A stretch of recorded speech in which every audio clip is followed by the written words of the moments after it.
Walking alone, the streets are empty. The only thing I can see is my own silhouette. I'm getting stronger, step by step. Hello, everybody. Welcome to Salvadorian Rants. My name, your host, Jacinth Flores. Today, we're gonna be ranting about the craziest topics. So, grab your food, grab some chips, get ready for this, cause this is about to be a show. Have you heard about the Hunger Games? Yes, the Hunger Games. Today's story is actually quite related to that. The story is called "The Lottery" by Shirley Jackson. Now, by the title alone, you can kind of tell that, hey, what's the similarities? Why would you even compare these two stories or this show to this story to that extent? Well, that's because this lottery isn't any other lottery. The symbolism and irony behind it shows how this lottery is more than just your regular day-to-day lottery. In the current world that we live in, we all know the lottery as you pick a few numbers, you get lucky, and hey, you win what, like $1 million? No, in this lottery, you don't win money. In this lottery, you win to be the one chosen to be sacrificed. Now, of course, you might be wondering, sacrifice? Sacrifice for what? Well, this town actually kind of believes in their crops will grow and everything will get better.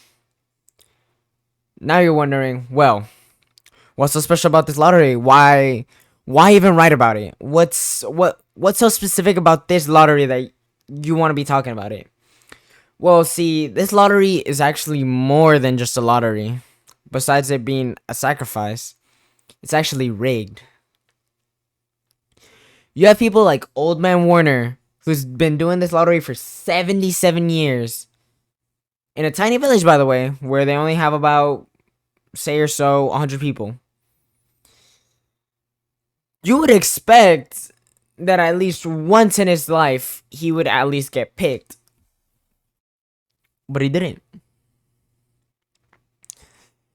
The symbolism behind this is, first off, how we have the boys, as soon as they get out of school for summer break, the first thing they do is they go out and pick up rocks for the lottery. Which straight away brings up a little bit of a red flag, 'cause you should be like, well, why are they picking up rocks? You know, it's the beginning of summer. You would want to go to the arcade. You'd want to do everything else. So what's so special about this lottery? Why does everybody, even the children, why are they so on it, and why are they picking up rocks? Then you have the little girls shivering behind their older siblings. They're holding their hand like real hard, which brings up another red flag, because it's like, well, why are they so scared? What is scaring them so deeply that all the girls are just hiding, but all the boys seem to be fine about it? They're just running around. They're just minding their business, picking up rocks, and they're making big piles too. The theme I'm already getting from this, just from this alone, would already show how it's rigged. It's not something that's planned right. It's misogynistic, maybe even. From the irony later on in the story, we can tell that we have this fine lady. She comes out, she's like, "Oh, my bad. Today's the lottery? I forgot about it. I was washing dishes." And everybody would make jokes about it. Which straight away it'd be like, that's a little bit concerning. Why is it exposed to this extent? Because it seems to be like this lottery is like shared all around the whole town. So how could she forget about it? And why did she act like, oh, today's the day? That is crazy. I had forgotten about the time. That's like here in Houston, us saying, Oh, today's the rodeo? I didn't notice. Even though it's obviously everywhere. Later on, she's the one that gets picked. She gets stoned. But it seemed already that she could already tell that she was already going to get chosen. And especially with the way she acts with the irony, it's like a little hint to the nose telling us, hey, later on, I'm foreshadowing this. I'm going to get chosen.